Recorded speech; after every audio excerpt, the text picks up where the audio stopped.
Hello, hello, everybody. Welcome to a special edition of The Last Call. I am Punk Rock Ian. That's Gabe. That's me. We are gathered here today for a special occasion. And like I said, on the show, I think we mentioned it last week on the show, I was considering this like one of our Super Bowl events. But we need to discuss Halloween Ends. Now, full warning ahead of it. I mean, it's been out for a few days now, but this is heavy spoiler. There's nothing that is going to be unturned. So if you haven't seen it yet and you don't want to know anything, go watch the movie first, and then come back. Now, I know that we kind of made a pact to watch this both at the same time for the first time, but there were unforeseen events, and I had to watch this before you. And I'm kind of glad that it happened that way, because I've watched this movie twice now. And I needed I needed that. Did the second viewing help? Only in the sense that I already knew to expect my disappointment. Damn, that's harsh, man. Yeah. Now, let me preface this because I'm always super scared when a new movie comes out and there's a hate train for it. Now, I'm not saying that this movie has a huge hate train, but this has definitely been a fucking divisive. I'm not counting your typical moviegoer, all right? But I mean, you yourself have told me you've been looking at the boards there and the posts, and it's kind of a bloodbath, right? The Joe Bob group that the Mutant Collective that I'm a part of, the opinions range from the end of the spectrum, which is honestly best Halloween sequel that they've done. And then it goes all the way across to the opposite end of the spectrum, which is everyone who likes this movie needs to be euthanized. That's about how strong the opinions are. And I will say this, that I actually said on the 10-11 show, or the 10-12 show. The loudest opinions have been the ones that have just been the shit throwing opinions, and there hasn't been a very in the negative arguments that I've seen. The most compelling one I had to stop reading at one point because it started getting into things that are more subjective than objective, right. And that causes some problems. And I will say this though: the people who enjoyed it are very articulate about why they enjoyed it and about some of the things that you probably didn't like and why they actually did like it. So it's been very interesting to look at it on both ends of the spectrum and kind of see who is actually able to articulate why they didn't like it as opposed to new thing bad or new thing good. That's been my fear, because when something like this happens and there's a surge of dislike, I'm always scared to take my turn on the soapbox when I also share in the dislike. But the one thing that I it was kind of just like an automatic, I needed to make sure everybody knew it, because when we watched it and I said that I didn't like it, I made it a point to say, I'm like, trust me when we have our conversation, because I'm like, I have reasons. It's reasons more than just I don't like it. You know what I mean? Because that's I don't want to be one of those roped in with one of those people. Now, I am glad though it's been a couple days, because I know at one point we were thinking of doing something during the movie or immediately following the movie, and I'm like, the fire was still kind of going at that point, and I'm like, I've had time to reset, restructure my thoughts. The second watch, which the first time I watched it, it was just I'm like, okay, we're just watching it straight, and we just watched it. And then the second time, I'm glad it was with our group, and we went through the OG 2018, the extended of Kills, and then we like. So I got the full thing there. Yep. So that was really good. I'm glad that we did that. Now I will say, let before we get into what this actually is, I wanna discuss what the stakes were with this movie, and that lies in with one of my central issues. Now, I think we can agree, and now I know that everybody has their personal taste. Like you said, like I kind of favored Friday the 13th more than Halloween or Nightmare or any of the other mainstream slashers. Yep. So everybody has their own individual preference, but I think that just by film history standards, like the facts, taking everybody's opinion out, just facts, I think we can say in terms of mainstream slasher that like kind of Halloween is like that's the daddy right there. That kind of got the ball rolling. Yeah, so I mean there are other things at hand, but we're focusing on mainstream slasher. For the franchise, setting, for point of view killer, because Texas Chainsaw Massacre didn't use point of view killer. Mm-hmm. It used the you would consider technically, I guess, a documentary style filmmaking, even though it's not really a documentary. It's just looks that way. Yeah. Black Christmas came before it, and the Giallos, like Bay of Blood, which is what Friday the 13th Part 2 rips off. That all came out prior. But Halloween, point of view killer in mask, doing some stabby stab. Boss ass score, because even Friday the 13th has a boss ass score. All of that stuff rolled into it. I'm not going to get into any further, specifics of it, but it leads the way. It predates the slasher rules a little bit, right? Because Laurie smokes the pot and lives. This is true. Yeah. So, but it is the daddy. Yeah, and it.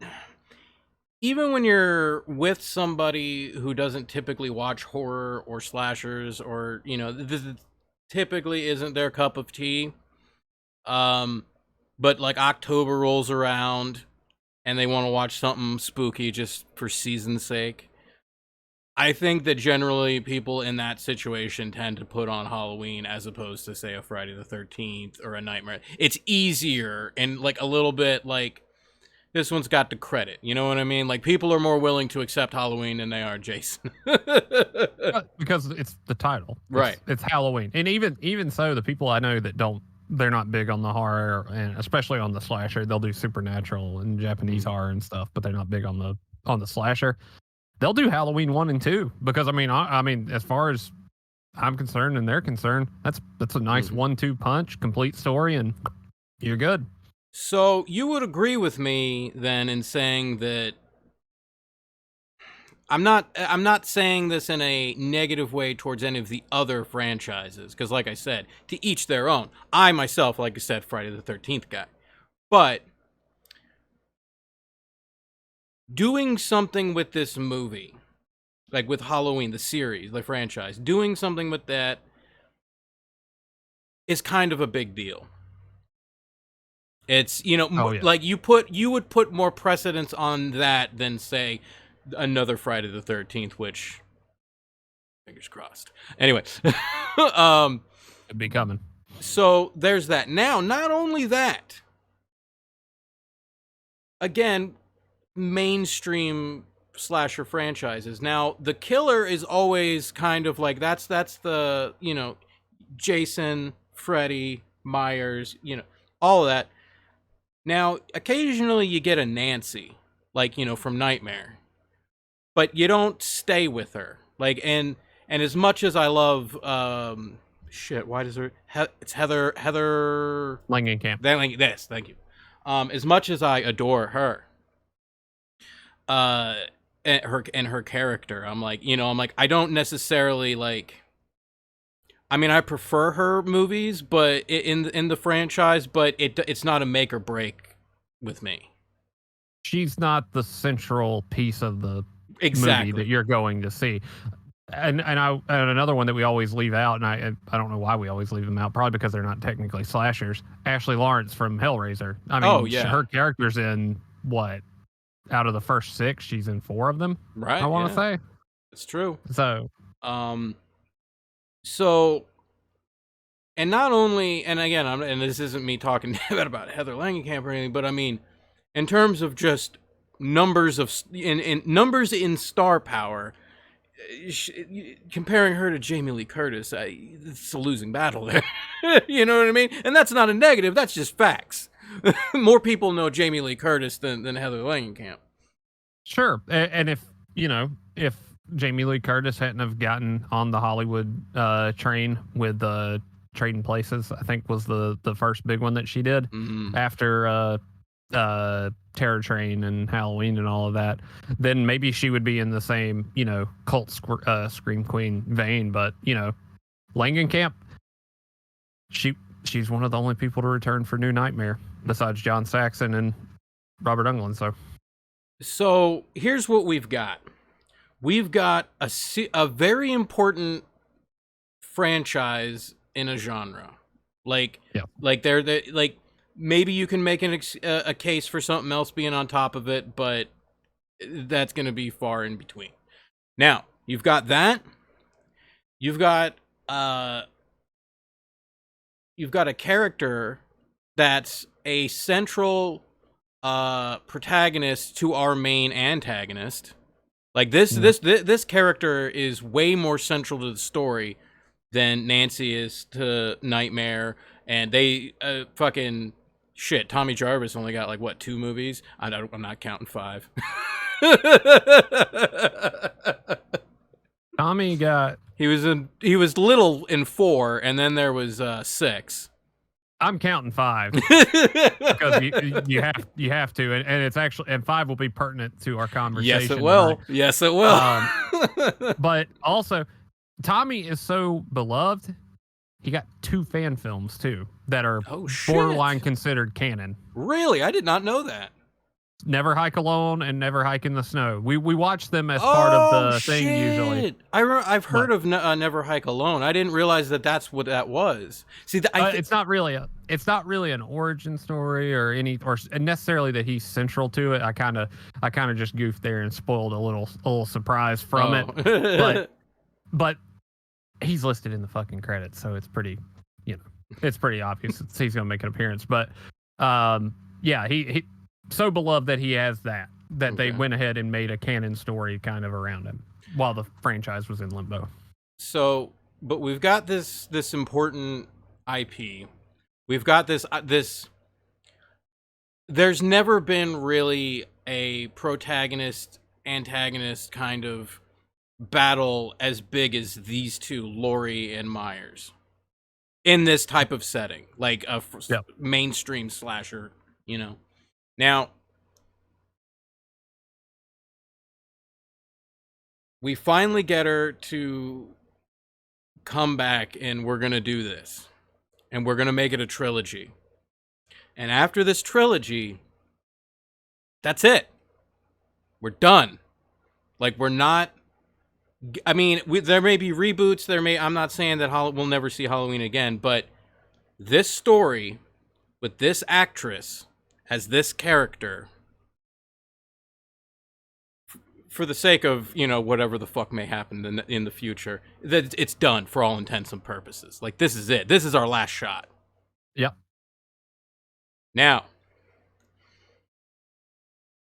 why would you think that of all occasions, and now, again, like I said, I'm not shitting on anybody here. I'm not going to go ahead and say that, like, nobody didn't know what they were doing, because there are other things, and like I said, when I watched all of these movies back to back, I could see certain things. I'm like, somebody was doing something.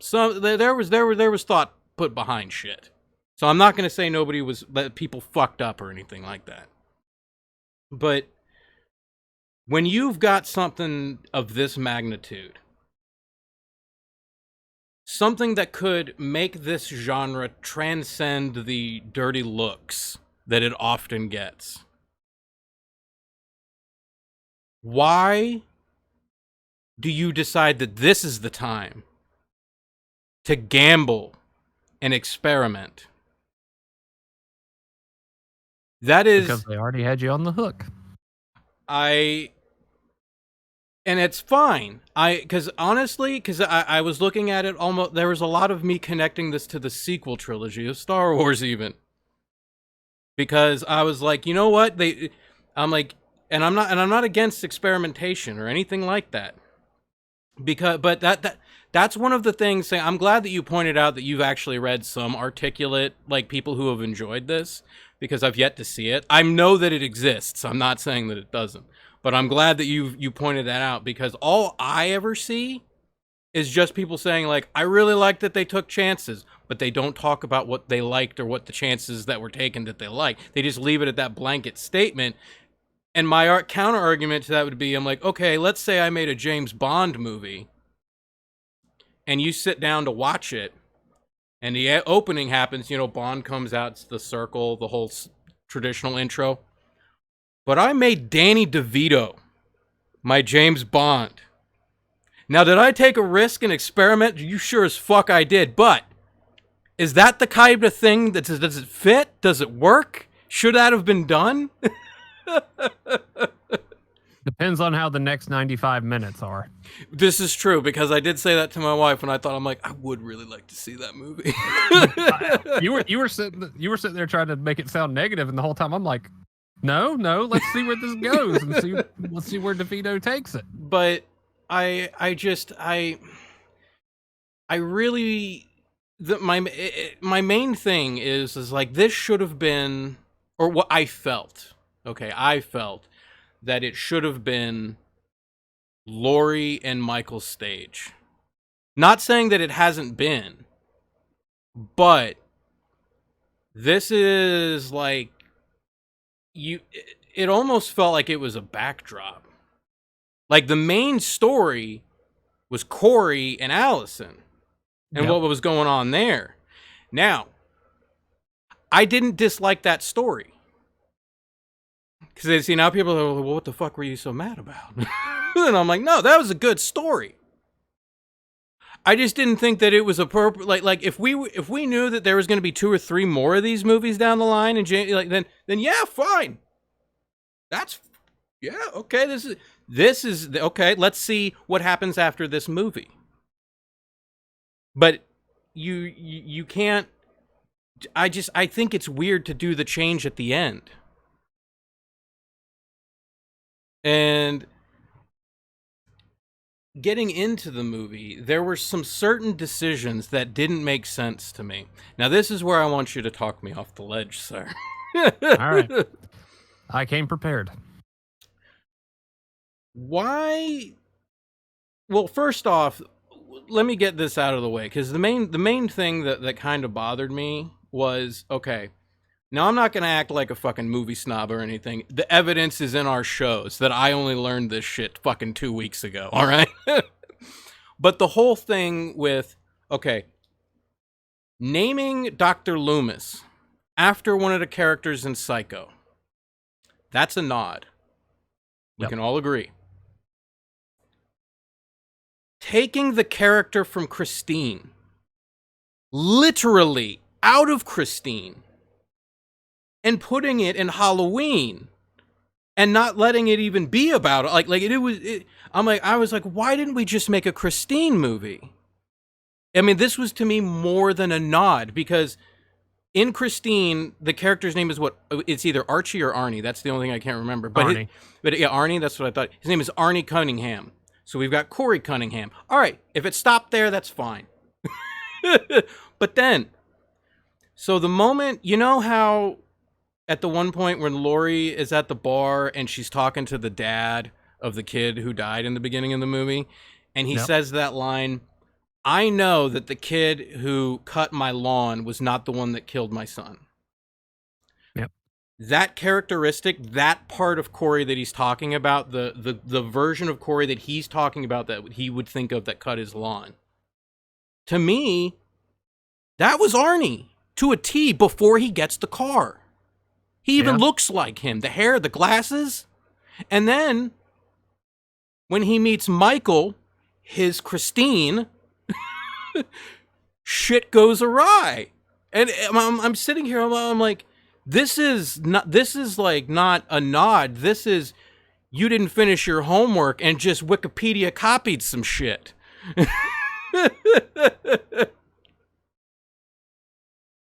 I'm not going to say outright that that wasn't what was on the mind, because David Gordon Green is remaking Christine. But hang on. There's something I'm going to get to at the end. Okay. But I'm going to probably go ahead and do it now, just so we can go ahead and have it on the brain. So that trope, it doesn't originate from Stephen King. It's been used before, and I hate I didn't save the thread about it. Bullied kid has an artifact that makes him overcome the bullies, and in this case, the bullies were band nerds. Ironically, yeah. Yeah, it's 2022. All weird shit can happen. Did you notice something with the intro on this one? Okay. Oh, the painful. For me personally, it was a difficult intro to watch just because of said thing with kids. But yes, okay. Yeah, okay. Two things. Okay. Two things actually. One, the opening to 3 mimics the opening to Halloween 1 in a way. Okay. Instead of Michael running up the stairs to go after the sister, the babysitter himself runs upstairs, gets locked into the closet. The kid comes up. Events happen, and standing there with the bloody knife at the end of the intro, instead of Michael on the front lawn, is Corey at the top of the stairs. Mm-hmm. Plays back into what we were already in, which is Halloween. Now, this is where it's going to get technical, and I'm going to get weird from here. So, before you get into that, I just want to say, though, for the record, that intro, while difficult to watch, it fit my bill of, even though I personally don't like watching bad things happen to kids, does it serve a purpose for the story? I do think it did. I have no problem. I have no problem with it. It was just a personal thing. I really did like the tone that they set, where, because I got what you were saying, how it did mirror that image, and how because of how they introed it, even when they were showing the people who got shot in the car, and they're like, Michael doesn't use guns, like, it just fucked up the town. Yeah. Like how they treat, like that was a good angle. I did like that. So I want to throw that in. And that's going to play into it more, to where I can't say that it's a straight remake of Christine. Because Halloween 2018, did you pay attention to, I don't mean the intro. I mean where they do the pumpkin and the credits and the title crawl. Was that the one where the pumpkin was like either inflating or deflating or something like that? Yeah. So that one uses the font from Halloween 1. Oh, yeah. Okay, hear me out here. We're gonna go down the rabbit hole. The first sequel, in tone, I think is close to the original Halloween. It is gory in a way, but it's suspense driven. Classic soundtrack, all of that. Halloween Kills lives up to its title because it uses Halloween 2's font, and Halloween 2 was a bloodbath, as you might recall. So thematically, you can see where this is going when, to my surprise, when the intro ended and the title crawl began, it used the Halloween 3 font as well. I didn't notice that. I didn't notice it the first time I watched it by myself, but watching it with you in the group, as soon as you put that in there, I'm like, oh shit, it is. So yeah. Now, I'm on. This might be a stretch, but think about it like this. The Halloween remake was faithful to the original. Halloween Kills was faithful to Halloween 2. Halloween Ends is faithful to Halloween 3, because Halloween 3 is completely different than the first 2 movies. The only thing that references back to the original and 3 is Michael Myers on the TV twice. Mm-hmm. In this case, he's kind of put in the backdrop a little bit, but they went out to do something different that Halloween 3 did. I joked before we watched the movie and said, I'm going to laugh when it turns out Michael's wearing a silver shamrock mask and he's just a robot from the factory. That would have been awesome. And I think a lot of people probably would have been happier with that than what they got. But the story does take nods from Christine, but it's not the full thing. Corey's evil not because he killed the kid. Oh, yeah, no, I got that. He wasn't bullied like Arnie was either until after the events happened. He wasn't really bullied beforehand that we know of. The kid did talk shit to him, but... Well, he kind of alluded to it because when he got... After there was the scene in the bar where the mom was and fucking yelled at him and he stormed out and Allison chased after him, like, he went on a thing and he's like, this is why I don't go out. That is, but that was after the killing happened, or the... Oh, okay, happened. Yeah, okay, I see what you're talking about. Okay, yes, I get where you're coming from now. Okay, yeah, before everything, but we don't know. We have to go by what the movie tells us. This is true. It's safe to assume that he wasn't exactly... He might not have been popular, but I don't think people were throwing him off of bridges before he, accidentally killed the kid. So it's not necessarily a full retelling of Christine. This whole thing has been set up since the first sequel that they did, where the way I see... You were talking about waiting for this conversation anxiously today. I went on a walk today and thought about how I was going to respond to this because I've been having a hard time articulating what I've wanted to say about it as well, because it's still divisive within me. I don't know what I'm going to rate it, but there in the first one, the only person who's concerned about Michael Myers is Laurie Strode. The town that the tragic events are built on have gone and completely ignored the problem. That's George Romero's post 9/11 thoughts on things, is that whenever something bad happens long enough, you'll eventually learn to ignore it and move on. I'm almost kind of reminded, and this is an extreme version of it, I think, sure. But I was almost reminded of the town that all the kids go to in Freddy's Dead, like when fucking Tom Arnold and Roseanne are there. Oh, yeah. Like, just how fucked up everybody is because Freddy fucking killed everybody, all their kids and shit. Yeah. And they're just, like, in a psychosis because of it. Yeah. That might be an easy way to look at it, because that's what Kills plays into, is the mob mentality and mass hysteria. But in this one, it's the opposite. They pretend like it never happened, and they're not worried about it. Michael Myers is in prison, and it's going to be fine. Even when he escapes, they're like, okay, so what? In Kills, which watching it again this time, I'm like, wow, I really like Kills a lot more than I thought as well, because the hospital scene makes more sense now, because if you're paying attention into the bar, you realize that no one knows what Michael Myers looks like because they didn't put the fucking names of the people on the news broadcast. I'm glad that you're saying this, because I was thinking about the exact same thing, because that was one of the only things that bothered. I rather enjoyed that movie the first time I watched it, and I liked it a lot more each time I watch it.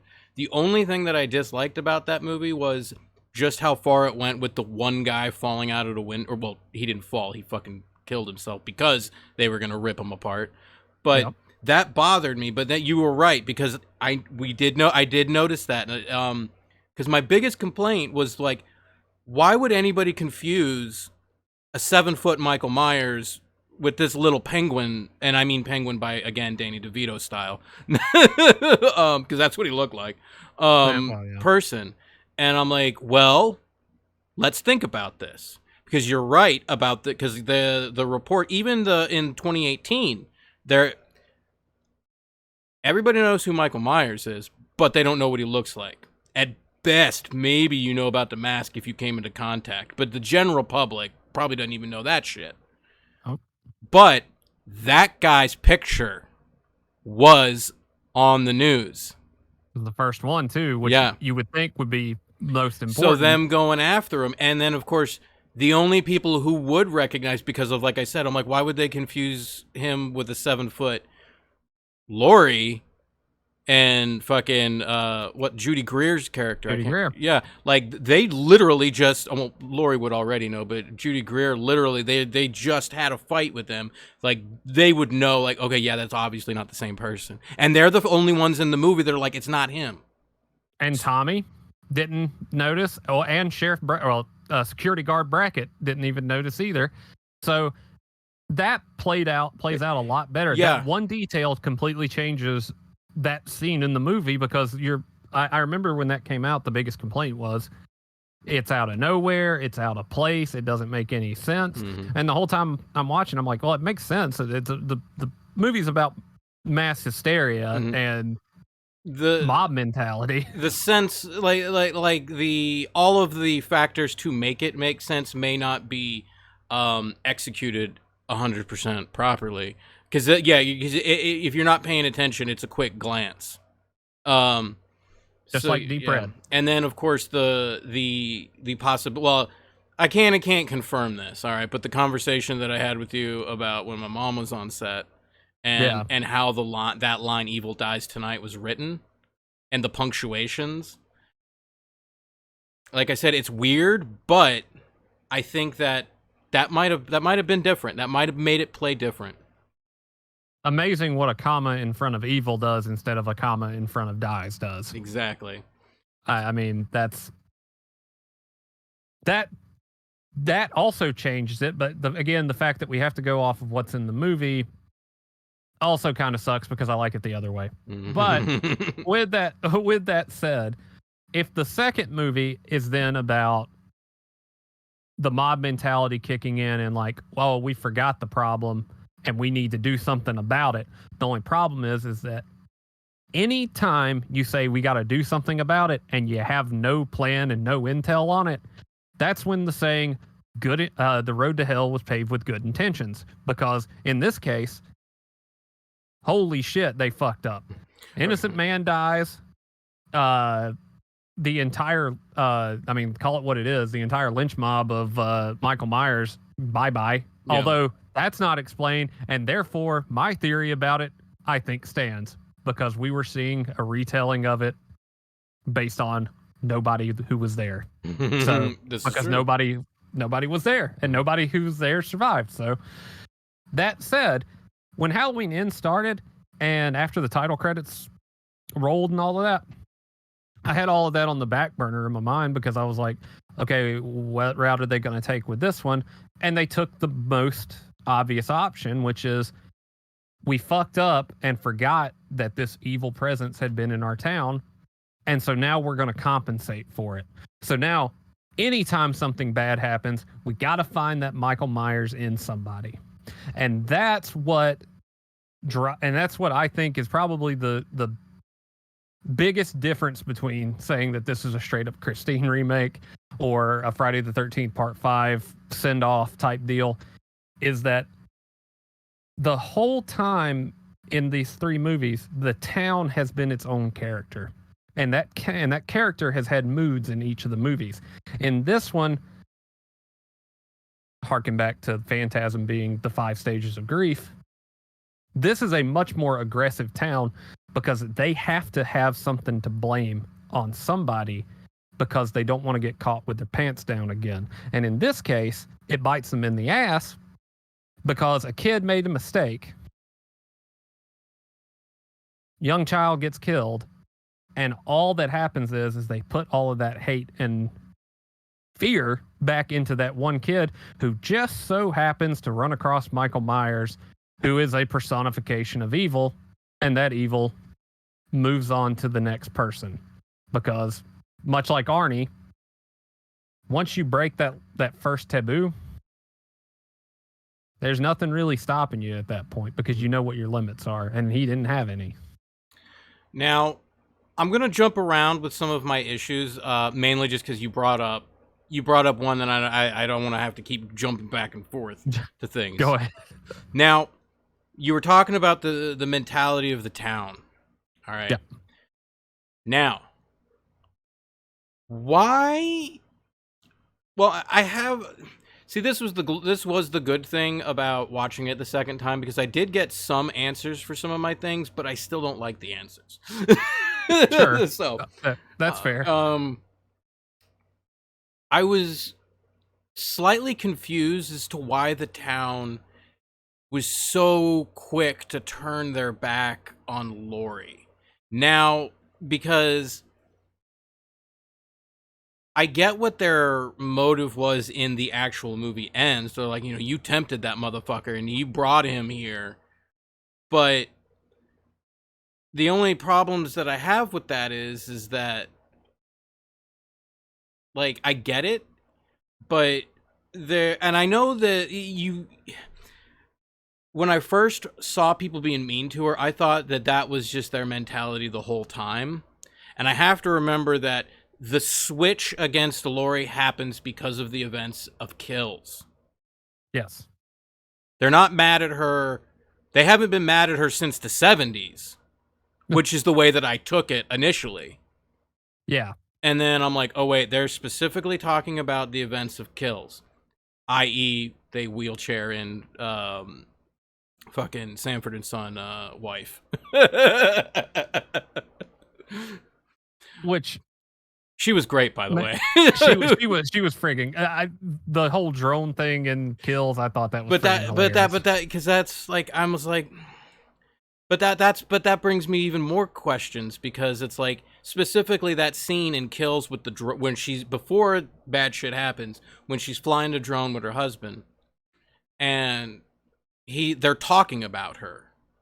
And her state, because he was complaining about, explosives and shit going off in the middle of the night because of her fucking shit.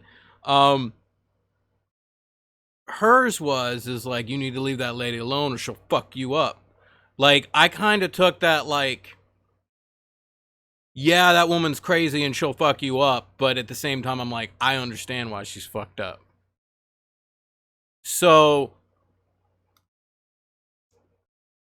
And I know that it's because there's two lines in, I think it was in 18, because there's the line that she has with Patton where she's like, I prayed for this for 40 years, Yeah. And it's like, that does fall into like them blaming her for it. But I'm like, as far as I know, she only says that to Patton. So how does the whole town know that? And then, what was it? Why would she be upset then? Well, I mean, I can still understand why she would be upset, but there was the whole thing in Kills with Patton where he was like, he didn't come here because of you. The crazy dude just brought him here.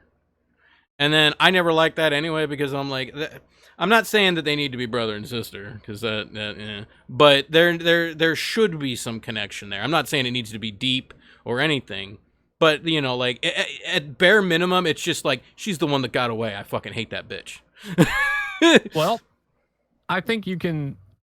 One, I don't think the line to Patton necessarily is what we can focus on for why the town knew that she brought him there. The town knew, frankly, the way they worded it in the movie, they knew that bitch was crazy and she was doing something fucky out there. So I'm sure it didn't take much for them to realize that, oh, the basement was actually a cage, and oh, now our entire fire department's dead. Thank you, Laurie, and all of that kind of shit. I think that's a fair assessment to make. Again, you have to go. You're right. I'm trying to go with what the movie tells us. Yeah, you're right. I'm. That's the thing. Like, there's a lot of, I don't want to say a lot, because, and they're small details, but there are things that aren't shown that you kind of have to take into consideration. They're not like complicated things, but like you just said, like, you're right. Like, if they showed up to take care of the remnants of what happened to the fire team and then they put the fire out, they would very clearly see how her house was laid out. So you're right. You could put all that together. I just think that that's asking too much of the audience. It probably is. I mean, like I said, I've said it before that Halloween has always been a much more polished, a little bit more artsy fartsy compared to them. And you can get away with that in that kind of horror movie where you expect that kind of thing. Giallos are a great example of it. I always bring them up because they're puzzles in and of themselves. Tenebrae that we watched, I mean, it's pretty much a slasher, but you're taking leaps of the imagination to realize that the killer is the guy on the beach in the flashback scenes. Well, you have to figure that out eventually, but you will. I think with this, they are asking a little bit, but at the same time, I don't necessarily think it's too much of a leap at that point. That's though, what because of who Laurie is. That's what I'm trying to get to. Well, and then this was my only other concern, and then after you talk me off this ledge, I'm going to. Am I 1 for 1 so far? You're doing some good. You're doing the Lord's work. I'm not saying I'm there yet, but the first step of the deck is there. We're getting there. We're getting there. Okay. All right. Now, I'm gonna go over this, and I want to discuss it, but then I'm gonna lay out what I thought could have been better, and some things that I saw. And I saw a pattern of clues in ends that I thought were leading up to something, and it didn't at all, like in the slightest, like a zero. But I saw multiple clues, and like when I saw the last clue, I even paused the movie and I was like, holy fuck, this is what's about to happen. Like, that's how convinced I was. And then I was completely wrong. And I want to run that by you and want to see how far off base I might have been. But my other concern was Laurie's overall attitude in this movie. Mm-hmm. Now, well, there's two people's attitudes that worry me in this. It's Laurie's and Allison's. So Laurie survives the events of the original. Yep. She spends the next 40 years kind of Stockholm victim preparing. Like Sarah Connoring this shit up. I know people have made that comparison a lot, but it is what it is. I think it's closer to Burt Gummer, to be honest. But so she was doing all of that. And then the events happen in 18. And she was right.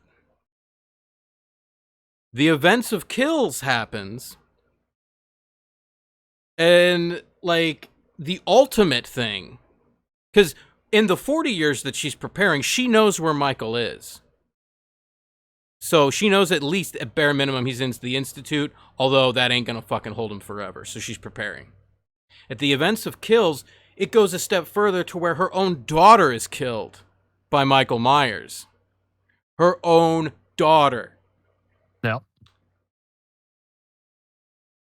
And then afterwards, she doesn't even, it's not like, I know he's in the Institute, but that's not going to hold him. Like, nobody knows where he is. He's just gone. So I would take that as a bigger threat. And if you were right before, now I'm not saying that there shouldn't have been a part of her that was like, you know what, maybe some of my family and some of these people are right. I should try to calm and relax and focus. I'm not saying she shouldn't have done that at all. But I felt that I'm like, she dropped it entirely. Like, she still had the damage. But there was like, she's like, I wanted to build a house of love, you know, not a trap. And it's like, you were right, and now nobody knows where he is. We know he's not dead because you didn't see a dead body. And I'm like, so you're not preparing for anything at all. You're just burning pies, writing memoirs, just like. And then, on Allison's part, Grandma was right. Your friends are dead. Your parents are dead. Why would you not trust anything your grandmother says? Now, we're not going to count the scene where she comes in and sees Corey laying down. Like that's a situation in and of itself. But the events before that, like when she's yelling at her and she's like, you are crazy. You know, I've never wanted your protection and stuff. I'm like, bitch, you were only alive because of her. And you kind of owe her one. You know what I mean? And I'm like, you're just so quick to dismiss anything that she is saying. And I was just like, that part didn't seem believable to me. How many years after Kills was this supposed to take place? 4. 4. Okay. That's what I thought. Kills ends 1 year after that. Corey has his incident with the kid, and then 3 years after that is where the main story starts. Okay. So in that time, the Myers house has been bulldozed, which they thought was the totem of energy, as stated in Kills, because he used to go to that room and stare out that window. But was he looking at himself or outside? We may never know. And we're really not going to know because they bulldozed the house. So my thought on that one was, it goes back to that post 9/11 thing of just living with the problem. Lori, obviously, based on what happens towards the end of the movie, still thinks something's out there because she keeps her piece right beside her typewriter. That's a pro move, by the way. If you played Resident Evil, you know why. But I also think I also think that thank you. I also think though that she had realized with the energy thing and whatnot, and the fact that he left mortally wounded, like that he should have been fucking dead. She probably said, I'm gonna be cautious, but maybe my granddaughter was right, and I do need to get on with my life in a way because my daughter's dead. A lot of people I love are dead, and the only thing I have left is Allison. I can protect her, but I can also give her a place to live. That I can kind of get by with, and she was illegally carrying a gun at all times too. Like that just I fully get that, but I don't necessarily think it was so far out of it. And maybe again that's because my horror-minded brain goes back to Land of the Dead, which is again a living with the problem movie, and that's what this is Myers is probably out there, but we have other weird shit to worry about. That kid down the street killed a kid on Halloween night, allegedly, and Patton's the sheriff. Or no, he's not the sheriff. I guess he's up there in the rank. Poor Will Patton. They didn't give him anything. Like that was a little. I mean, he did what he needed to do at the end. I'll give him that. Like that. Yeah. That is one bet that I was happy to lose. All right, because we were kind of looking at odds before, like when the show before the movie came out. Neither of us expected Lori to live. We were heavy on her going down. And I was happy to lose that because I'm like, you know what? Because we had the conversation about people who deserve death and the people who earned death. And we were on the fence of she earned a death, but I'd rather her have a happy ending than an earned death. And earned death doesn't necessarily, it's not a negative thing. Her earned death was kind of what I felt about Neve Campbell in Scream. Like if her death in the movie was her riding off into the sunset and we get an epilogue of her dying of old age, that would have counted. That would have been a well-earned death too. Mm-hmm. If you would have had the cemetery scene with Allison, 10 years later or something, like I'd be okay with that. I'm glad we lost that. I just, I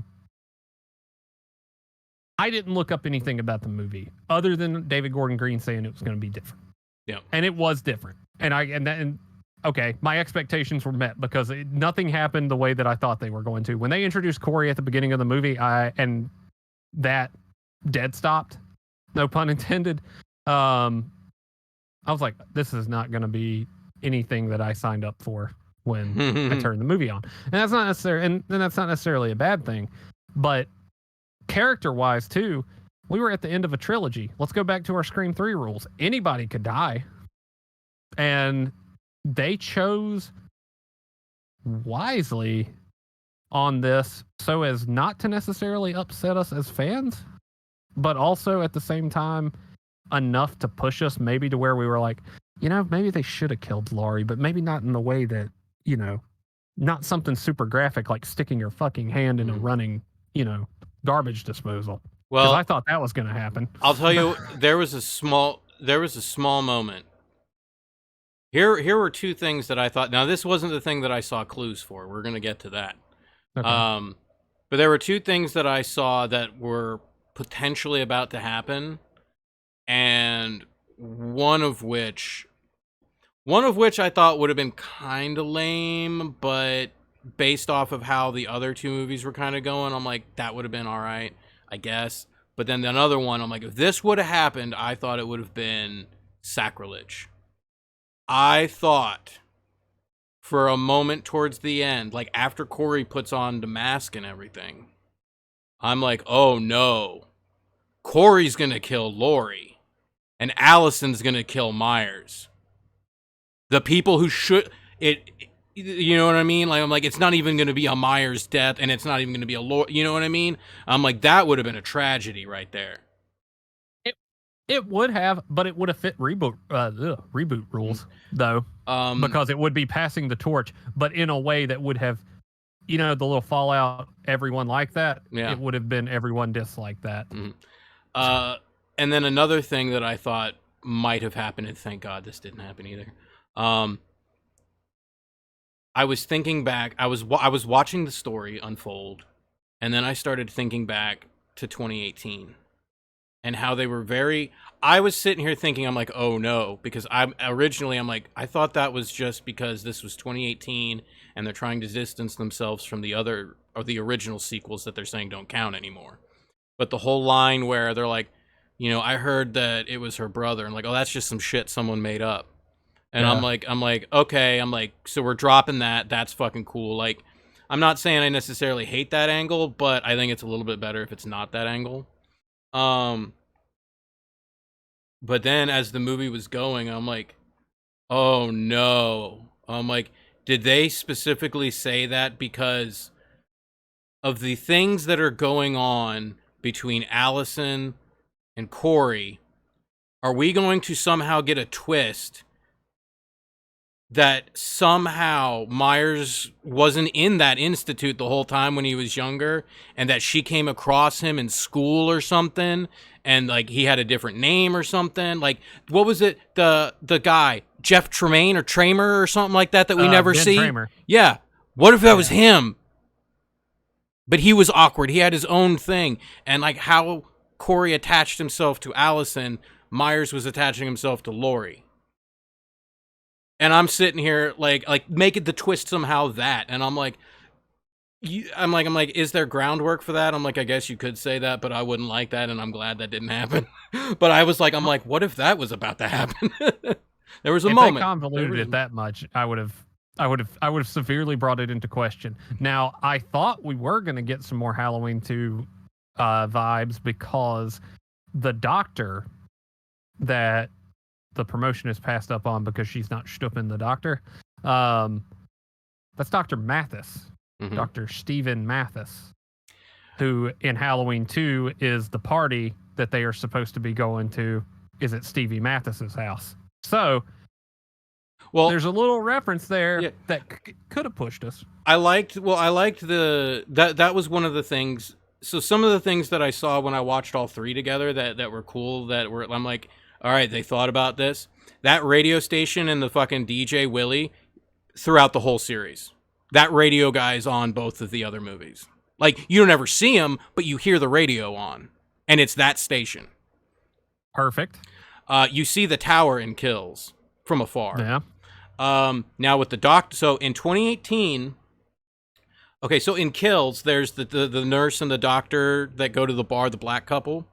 Yep. So in 2018, we only see them briefly as they're getting in their car to go to the bar. Yep. Then we're at the bar in Kills, and it's before they start talking to Tommy and like befriending everybody, and everybody's favorite bartender shows up. Was I correct in hearing that when they were talking about work, and she's like, you need to punch that doctor or whatever in the face? Were they talking about Dr. Mathis? I feel like they have to be. Yeah. Because a lot of stuff was intertwined there. Because I'd punch that dude in the face. I probably would have too. I feel like a lot of that stuff was intertwined, and it makes me wonder. So, what you had mentioned before we even watched it together was it felt like two different movies were stitched together, and we all know how that works out because we've seen Spookies, and that's not how you want to live your life. No, but it almost as a fault, and it's one of the faults that I will say, the movie runs long. I mean, I think it's the longest of the three. I think Kills is a little bit longer, but I think this one was like 155 and Kills is like just over 2. Something like that. It's close. It felt like they had 2 movies here, not just in terms of how it was shot, because their scenes do look different. And that was something, though, that I think is a positive, because when things are good, you can tell on the screen that things are good. When things are bad, you can tell. Mm-hmm. And I'm not saying that as like, duh, Captain Obvious. When bad shit happens, you can see it. You can just tell. There's a mood to the scene, and they managed to capture mood, which is very good. But there's also some other stuff here. Like, they had a little bit of story overrun, and they didn't know where to chop it and where to not to. And then, sometimes it gets a little convoluted with the Corey story. One of the suggestions that the people who had positive things to say was, if I had to give it a negative, it would be break the Corey story out into movie 3, and then you have movie 4 where the twist sort of happens. Okay, fine, but you only have a 3-picture deal, and the Akkad family's pretty strict on that. The Akkad family's also strict that you're never supposed to kill Michael Myers. But I think they got around that, but we'll get to that. They did. I think they got around that. And also didn't necessarily say that it was supernatural either, which I thought was very... We're going to get into that because... done. Well, no, there's something about that Well, here's my thing. Now, I think I got my answer out of a line of dialogue and Kills. But again, like I said, I'm like, it doesn't mean it's an answer I like. Fair. Throughout history, well, just throughout any movie, even the sequels that don't count, Michael has always had an ambiguous supernatural thing to him. And it's not even labeled as supernatural. It's just like, I never focused more on Dr. Loomis's lines from the original more than when I was watching Ends. Because... Inhuman. Yes. So, and it's like, I can get the idea, the message of exposing the boogeyman as just a guy, that you shouldn't, like I can see the merit in that. But when we get to him, like, we've seen this character take so much hits, so much damage, and he gets up. To where, when we see him, he's not at all that. And I'm not saying that in itself bothered me, but I'm like, there really wasn't any type of reason given for that, except for the one line of dialogue I heard in Kills, which I don't think... It lends more to him being supernatural then, I think. But because in Kills, they build him up. They even say, they're like, he takes damage that no man should be able... They set it up like that, but then they say something along the lines of, maybe the more killing he does, the more powerful he gets, and he's not doing as much killing because he's in the fucking sewers. But he kind of is, because the homeless guy's like, he's like, people go in there and they don't come out. And then you see in the background, like, especially when they're on the overpass, Corey and the band kids, and he gets thrown over the bridge, the billboard is like, people are still missing. Those are people that got taken under the bridge. And I'm like, if he's getting more powerful from killing, and he's weak because he's not killing, then that's still a supernatural element. I'm just wondering, why is he weak all of a sudden? Because he got the shit kicked out of him. But hang on, because I was gonna say that's not stopped him before. I just had a thought. Remember the drunken homeless man? Mm-hmm. Is also telling you a story. The guy who shot the people in the car, Michael doesn't use guns. Who's to say that his killing, he's not killing the people under the bridge. He's giving a little piece of evil out there for those who stick around. And they mold into it, which is what happened to Corey. The others got the fuck out of there. Maybe he didn't see it.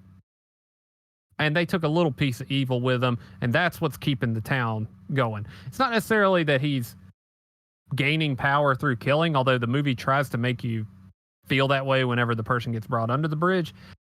But Corey's kind of pushing him on that, and he's still moving like shit because he's been shot a lot and he's had the shit kicked out of him a lot. But again, we don't know what actually happened that night after Judy Greer got killed, or actually technically before Judy Greer got killed. We don't know any of that. And that is, I think, part of the town mentality is that they're keeping this legend alive in him. Michael's body, yeah, we saw what happened to that. We saw that he did get up and walk back. It almost reminds me a little bit of Halloween 5, where the hermit kept him alive and nursed him back to health. And then, except this time he was doing it himself. Because in that 4 years, what was he eating? What was he, were people, was the homeless dude bringing him snacks? Was he tearing up a box of Raisinets every now and then? Who knows? The only thing that, and I get, and what you're saying is making sense, but I'm not interpreting it that you're saying that Myers all of a sudden is a myth. Like I get the difference. Like there's the character and then there's the perception that the town has. Yeah. But yeah, in terms of storytelling, I feel it's confusing to where it's like these first two movies revolve around him being this very real threat. So much so that Laurie has spent her entire life preparing for this moment. And then the end of it is, it's like, it's not really that bad. You know what I mean? Like, it's weird where I'm like, he's very real, this menace, and then it's just like a drop-off without any real chutzpah. Now, there's one thing I noticed, and I wanted to know if you caught this or not. Now, I don't know how to interpret this. This may not even have any meaning, but it is something I noticed. Did you pay attention to the knives in this movie? The one at the beginning that looks just like the knife from the first movie. I did pay attention to it in that regard, but no, it seems like I may have missed something. Not counting the fucking rusted, moldy fucking tetanus giving shank that Mike had in the sewers with him. That's the only knife I'm going to exclude from this. But they kind of always have this shot where someone's grabbing a knife, and they always zoom in on the knife, like the hand getting the knife. Every single knife is not the traditional Myers knife. It's either a wood handle, not an actual butcher knife. But when we do see the traditional knife, that's the one she uses to slit the throat open to veins. I don't know what that's supposed to mean, if it means anything at all, just something I noticed. Literary brain tells me that there were many copies, but the only one that could truly take him down was that knife. That's fair. I mean, I feel like the Corey knife at the beginning was similar to the one from the opening of the first movie. Just thematically, it technically would have to be, because they like I said, they copied the intro a little bit in that regard. But that is very interesting. They used his own implement to end him, and then used a fucking wood chipper to finish the job. But so that's something completely different. So I'm gonna run through now, kind of what I was hoping for. All right. Sure. And I'm very much like, this was my opinion. I'm not saying it should be this, or but I felt that it obviously should have focused more on Laurie and Michael. Now, I wanted to get into that evil, because this is it. You kind of need to expose the evil. Now, I'm not saying that we go the route that it's this weird evil that's like been a part of the town for centuries, and it's just like this happens. It happens to be Michael that like that. No, I'm not saying go that route, and I'm not Don't go full Stephen King. right. And I'm not saying like he's really a demon. Keep it at the right level of ambiguity that Donald Pleasance set. It's just this evil that needs to stop. Like it gives it that supernatural entity without even calling it supernatural still. And it's like you need to kind of somehow explore that evil a little bit more. And I'm not saying go on a quest hunt and that like she discovers like, oh, this is the tool I need. You know what I mean? But you keep it still ambiguous, but like you need. I felt you kind of needed to explore that and get into some sort of deeper connection between them. Now here's the thing that I thought was going to happen, and this was going to write a lot of things for me. Now I already explained to you how I was confused about Laurie's attitude throughout the whole movie. Like, well, the majority of the beginning of the movie, just her carefree kind of attitude comparatively to the other two. As you pointed out, in the credit, they don't say it. There's no line of dialogue. It's just in the opening credits, that flash of the newspaper that the Myers house was demolished. She said she bought a house. Now, I'm not saying they obviously destroyed the house, but I thought that her house was on that lot. And that she was like, I'm going to actually give myself a life.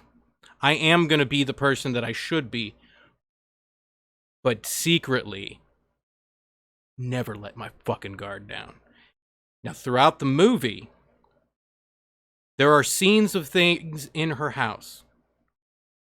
There's the thing that Judy Greer made when she was a kid, like for Mom, the handprint thing. There's the picture of the original girls from Halloween.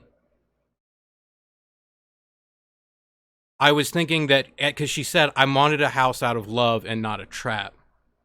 I thought the spin was that it really was a trap, because she put up all of these things to where if Michael were to come into the house, he would somehow remember, he would see these things, it would discombobulate him. And what was the final thing that made me really think that was going to happen? The scene before she pretends to kill herself. She goes up to that office. Did that office look familiar to you? Yes, it did. Did it remind you of Michael's sister's room? The only difference being it was a window and not a mirror from a vanity? Yes, it did, because they even enter the room the same way that they enter the sister's room. And it was just like, now I know in the movie it was Corey that comes to the door in the costume, but I was like, this is going to be Michael like getting all like, what the fuck? And it's like, like combobulated from all of the past things. And then he gets into his sister's room and everything looks identical. And like I said, like, I thought that, she was like, this was all setting up for a trap. And then that scene where the door opens and she's got the gun and she's like, you didn't think I'd do that. Like, and then bam, she was going to hunt him. I'm glad you brought that up, because that was one of my notes. Mm-hmm. So that's what I meant by I think she always had it in the back of her mind, because it's pretty obvious that she did. And to demolish the house and put your own house up on the lot potentially, that's hardcore. That's claiming. That's like, I am owning this shit. And if his power comes from the mask and the house, and he loses the house, he has nowhere to go. That's why he's hanging out in the sewer till he gains his energy back. Okay. And I assume that she would think like, okay, if he's out there somewhere, where's the first place he's going to go? The house. So she's like, I want to be here for when that happens. And one complaint that they said that her writing the memoir was just dumb. It was just a way to shoe in exposition. It's actually kind of smart, because it actually when she was doing the narrating of the memoir, I was like, oh my God, don't tell me they're gonna end Lori by having her kill herself. That was the first thought that popped into my brain. And when they used it as a plot point, I thought, my God, they had been stringing us along the whole time. And then of course it turned out to be a ruse. So bravo in that regard. I think it does hark back to, yeah, she had that on the back of her mind the whole time. And maybe that was why she was on guard, but not like super vigilant, because I mean, she owned his ass. Mm-hmm. That's his house. Or not anymore. That's Laurie's house. And that's her room where she's doing her typing thing, doing her memoir and all of that. And he shows up. Well, we saw how that turned out. You get, you get stabbed in the neck in the foyer. You get fork stabbed. No. Get fork stabbed. So I don't think that was done bad. And if that is the subtlety that they were going for, well, it plays back to something in Halloween 1, and this was the point I was trying to make. Right. Your connection between them. Laurie is the first person that Michael Myers sees in Halloween when she goes to drop the key off at the Myers house. Mm-hmm. That's why. And that's enough. For him, that's enough. Maybe not necessarily for the audience, but whenever we watched it all together with, all of the pieces, I was like, wait a minute. He's the first one that she's the first one that he saw when he arrived in town. He thought she had something to do with his house. Okay, I'll buy it. He's just a walking element like earth, air, fire, and water. Okay. There you go. It's just they say nothing about, like, I mean, me wanting it to be on the property.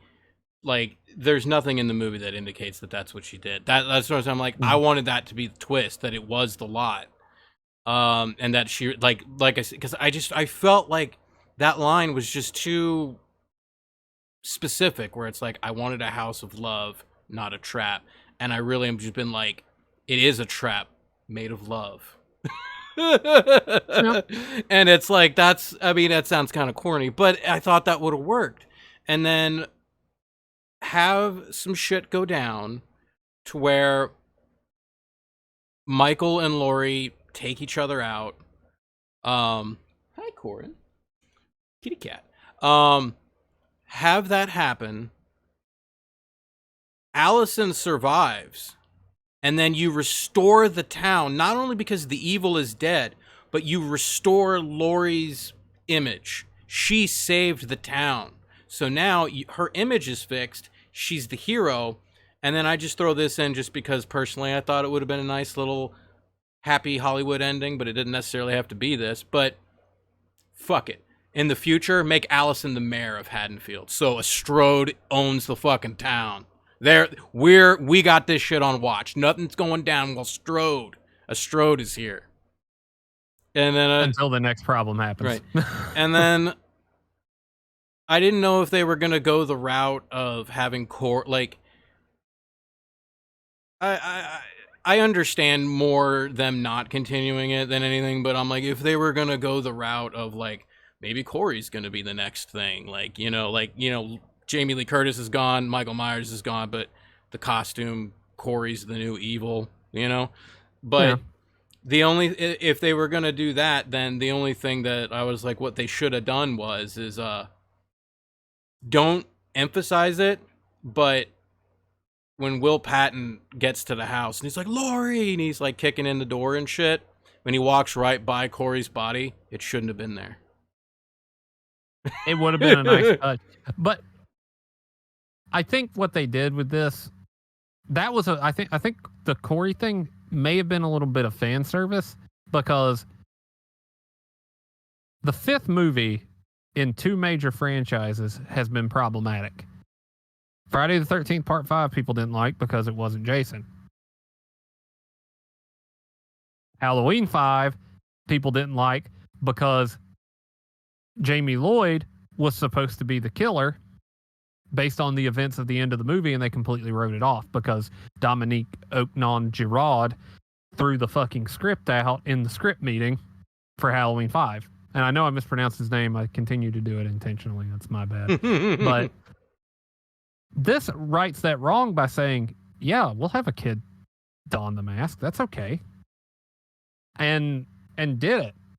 So not going to give it points just for finally doing what the franchise didn't have the balls to do back in late 80s, early 90s. But actually saying what Loomis had been saying, which is, you know, evil manifests itself. In this case, there's not one Michael Myers. There's never going to be just one. Yeah. There's going to be another one. There's going to be another one. And that's, in a way, metaphorical of the franchise, because they'll find a way to resurrect him from this. You know, one of his eyeballs that popped out when they threw him in the chipper will grow into a full body, and there you go. We've rebooted the franchise off of, you know, a Hammer Dracula trope. But you also have the metaphorical notion, the philosophical notion that evil will manifest itself eventually, and it doesn't necessarily have to be the same evil that you know. I can get down with that. Thank you, pun man. It takes shape. That's how she ends it in the thing. She's like, it will take another shape. Yeah, and that was you know, if you've been paying attention to it in Halloween 1 or Halloween 2018, or no, go back to Halloween 1. It took shape with a child. In Halloween 2018, that shape comes back. In Halloween Kills, evil manifests itself not just as Michael Myers, but also as a town looking for vengeance, where everybody all of a sudden gets the bug that we should probably kill this guy. And it ends, it's like they wanted to forget the fact that they all became a lynch mob, forced a guy to suicide, let's see, had the old sheriff murdered, and all of the survivors except for 2 of the original incident are dead now. You know, it's like the town is trying to, you know, wash itself of its sins, and it can't do that. And how does all of that manifest itself? Well, Myers isn't there, but Corey is. And like we said earlier, the town was always looking for something to keep that spark alive, because they did not want to have something like that happen again. And in doing what they did, they had it happen again anyway. They learned nothing. And, you know, I was thinking, too, about how there was something else that popped in about how you were saying the town's perception and stories versus what Michael Myers really is. Yeah. There was something that kind of... I noticed this and it stood out, but now that you explained it that way, this part actually fits in with that perfectly. There was a line in the intro of Ends that I thought also was going to play a factor, but it ultimately didn't. Actually, yes, it did. Now that I just realized that it did. Okay, so in the intro, when Corey's watching the kid before shit goes bad, and they're talking about Michael Myers, the kid says he doesn't kill kids, and then Corey says, well, you know, there's a little bit more dialogue, and Corey says, well, I'm not a babysitter. And I'm like, well, that kid died, and technically he's the killer, not the babysitter. So, you know, I'm like, that actually did play out. But no, what you were saying, because like I said, the town's perception, this is like I said, he's like, he doesn't kill kids. That's his perception, because I assume that's the town's perception. But I did notice in both 18 and in Kills, he kills kids. Yeah. So I was just like, okay, so that actually plays into the whole myth versus reality scenario you're painting. Yeah. And completely forgot that he killed the kid. And I think that might be because either the town wrote it off, or they might have blamed Dr. Sartan for the kid getting killed there.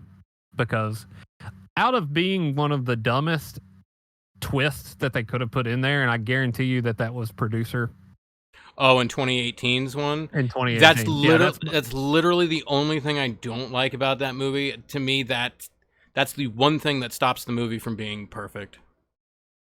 Yeah, it drags it down a lot. And maybe that's what they did. They said that Sartan killed him, and that's why you have the perception that he doesn't kill kids.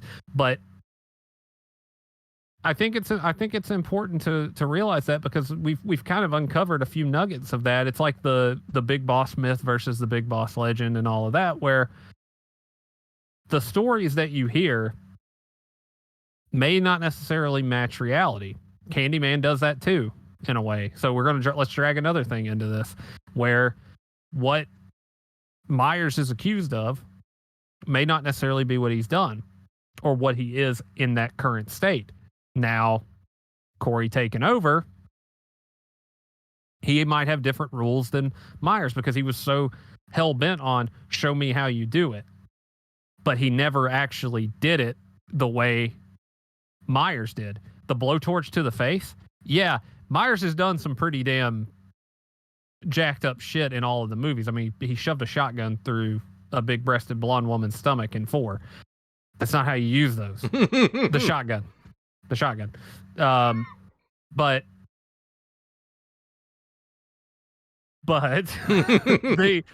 the blowtorch kill was more like a Jason kill. You know, it using an implement in that way is more, not to say that Myers hasn't done something like that, but he's typically a blades guy, not a, fighter. I did notice that, not to say that in Halloween 2018 and Kills that there weren't some graphic over-the-top kills. There were some great ones. Yeah. But this one, if they weren't just, neck twists or simple stabs or whatever, but like the really like the like you said, the blowtorch one, specifically the one I was thinking was the DJ with the tongue on the record. Slice the fucking But I was like, you know what? I'm like, that's a Rob Zombie kill. One bullet point that I forgot to bring up earlier. This is what Rob Zombie's Halloween 2 should have been. Mm. Ultimately, I didn't hate the story. Like I said, and by far, and even the things that I've gone off on some things that I didn't like, and I know, but the acting, regardless, was phenomenal. Yeah, and that needs to be said. I hope that gets said a lot more than the negative stuff. It's like, hey, it's fine if you didn't like it, but you have to give it up for the acting. Like that was fucking great. Like, even though it basically my main issue was it wasn't with the story, because it's like, if this was a regular run-of-the-mill Halloween movie that just came out, fine, this is great. I'd be fine with it. But using this story as our main vehicle that's supposed to be the end of Laurie and Myers, that's what upset me. Like, I'm like, that... I needed more of that. I felt like they kind of just didn't go all in on that as much as they should.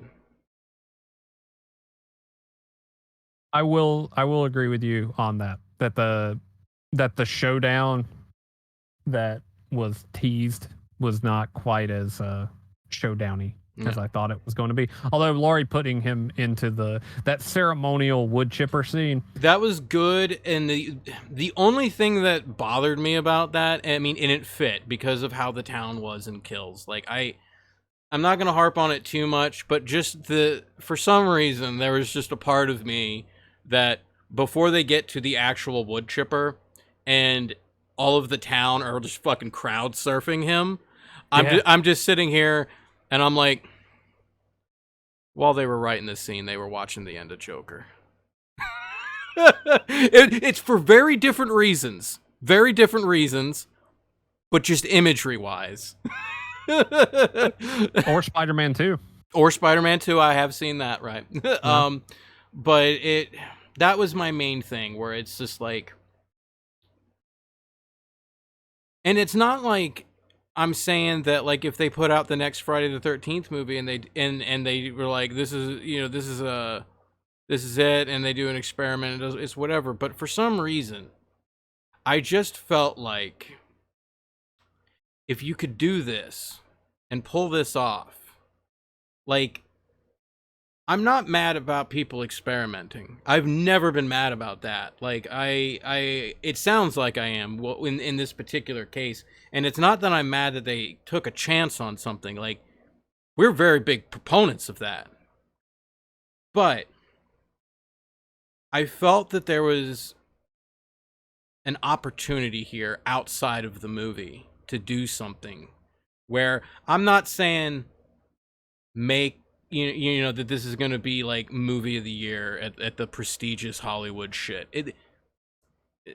That will never happen. But give us that. And instead of experimenting so much like that, I'm like, you know what you should do, because of where this movie sits in history with all of the other ones, everything that's goes into this. I'm like, do this genre. Don't experiment. Show people the best version of this slasher genre. Show them why Halloween is the king, the daddy. Like, it had to be this movie. You can't do the serious, big, climactic thing like that with a Friday or a Nightmare. So do your experiment, you know what I mean? Like this could have done something to where, even if it was just for a week, like, people have been like, you know what? Maybe we were a tad too hard on the genre. Do what the original did, but for the wider audience, not just the people who like horror. And that's what my problem was. It's like there was this opportunity to give us this great story and have this great moment in film history.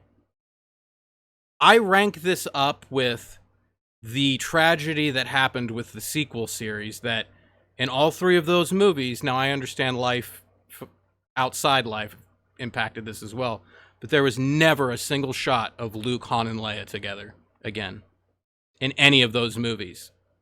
I rank this up with that type of a thing. That's it's not so much the movie, it's what this movie could have been for everything. That's why I was so upset. And I buy that. And I'm not laughing or smiling in some sort of like condescending way. It's actually fitting what I feel like they were trying to do with it. Now hold on, because I'm gonna get stupid here. The comparisons to Halloween 3 were a big deal to me, because the whole thing was that Halloween, after the first one, was technically supposed to be an anthology series where the story could be anything. Okay. And Halloween 3 came along and tried that, and then it was not well received. This is hitting box office numbers pretty decent, so at least it's got that going for it, so it's not going to derail the franchise. So that's a positive. But in a way, Halloween 2018 being named Halloween fits, because it is basically a redo of Halloween OG.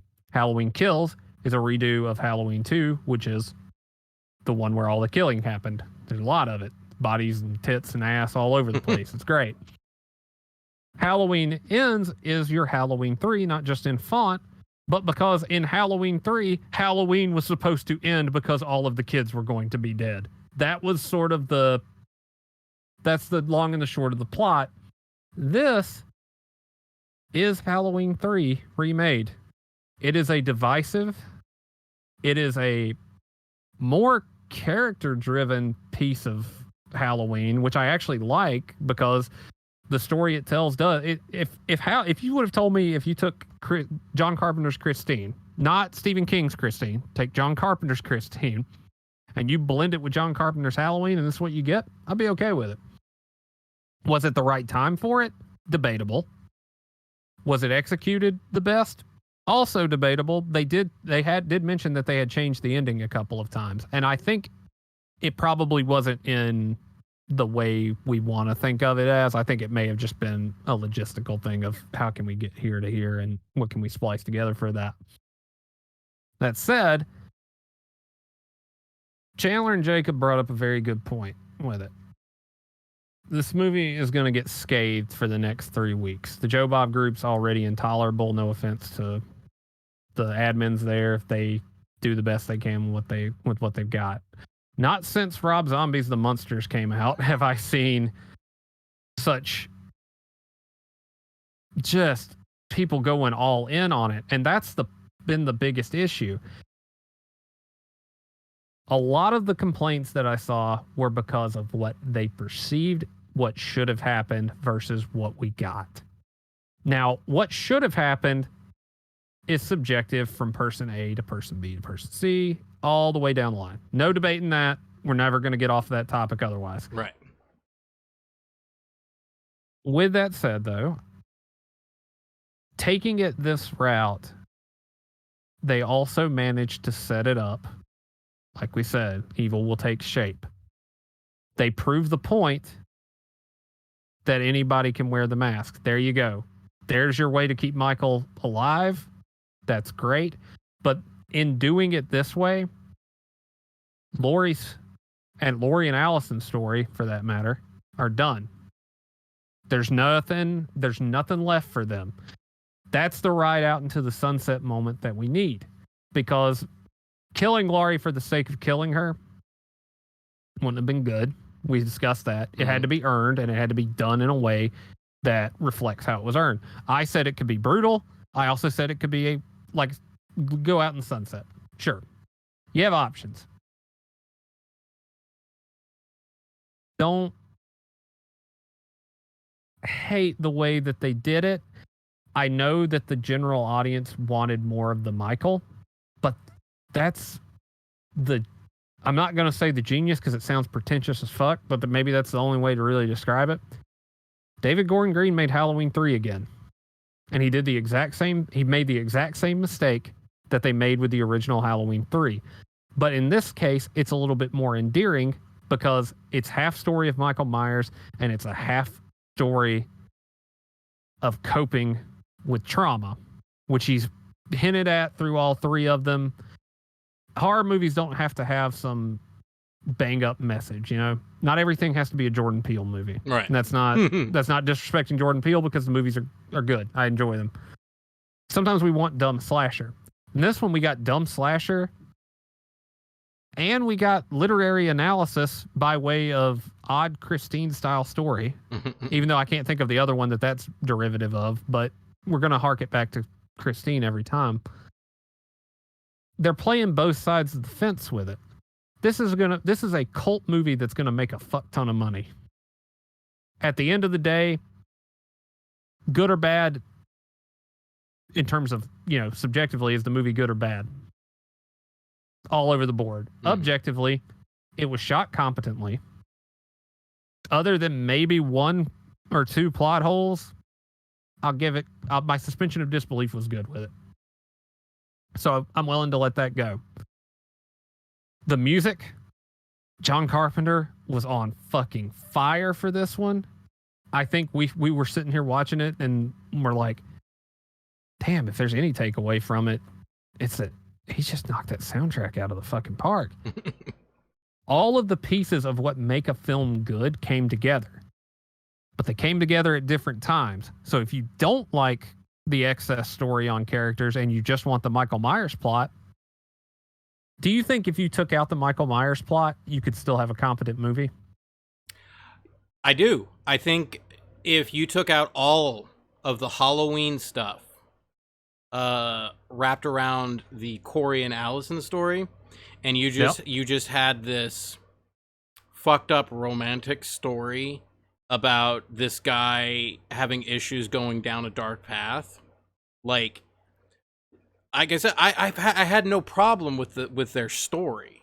I as a overall Halloween movie, it works. Like like I said, I didn't pick up as much of the Halloween 3 stuff as you're saying. Like it's there. I see it now that you're bringing it up.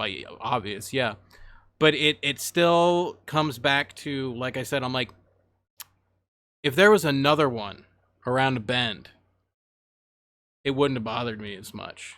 Like, because like I said, in a self-contained Halloween story, not trying to bill it as one thing or have it, like, I liked it. It works, but even though, like, I get how you're saying, like, the 2018 in 1, Kills in 2, and then this one with 3, like that makes sense. I get it. But if this is it, there's no more redos after this, hypothetically, or theoretically, I should say.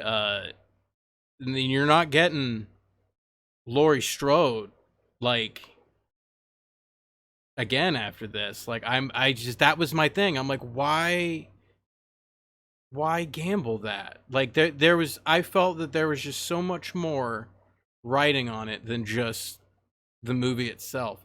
And it was awkward. What was that? I had a fucking thing in my head and it fucking went. Do you okay, here, that's what it was. Do you think, because we know that they did redo some rewrites. Yeah. Do you think that maybe part of the, because when I say all of the things, there were connections throughout all three. All of the things that I saw connections, there were minor things, like the radio station, the doctors, like, nothing heavy plot wise. Do you think that because of how bad things went over with Kills, that they scrapped whatever original idea they had and went with this? Because part of me was like, because that was the one thing that I've heard, like I said at the beginning of the show, was people who were like, I like that it took chances, but they don't ever explain what the chances are. Another common thing that I've heard was, well, they didn't want to just do another movie with the guy running around with the knife. And I'm not saying, again, that you can't experiment and do things different, but there's a part of me that's like, okay, you don't want to see that, then you don't want to watch a slasher. You know what I mean? Like, if you liked the other stuff that was going on, then you'd really love Christine. Let's watch that. You know what I mean? Like, and it's not my place to say. You know what I mean? Again, it's just opinion, but it's just, there's that's what it is. I think it's the outside parts of the movie, not so much the inside parts. Because honestly, you've kind of cleared up a lot of the inside stuff for me, or at least put it in a digestible form for me. Yeah. But my main overall thing, and it's subjective, and like I said, I'm not saying that it should have been this, but in my opinion, I thought that there was so much more that was writing on it, and it I'm not saying give the expected. You can do some shit, but at the same time, I'm like, this needed, I felt, to be the magnum opus of the genre, and what better IP to do that with than The King? And like I said, it's not like we're going to get a redo of this. It's like I said, as far as we know, Jamie Lee Curtis will never do this again. And I'm like, why?